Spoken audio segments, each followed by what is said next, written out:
All right, YouTube, you can make a really easy pasta in 90 seconds.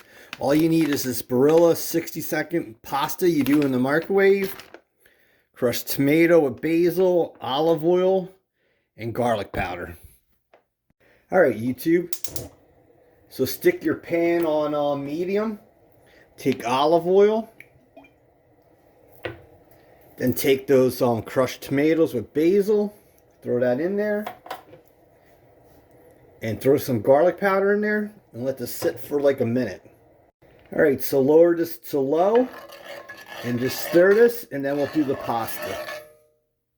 All right, YouTube, to do this 60-second pasta, just use your fingers to break this up, then rip it to vent it, and then just put this in the microwave for 60 seconds. All right, YouTube, our pasta's ready. Look at that, 60 seconds. So take a spatula and just work the sauce and the pasta together.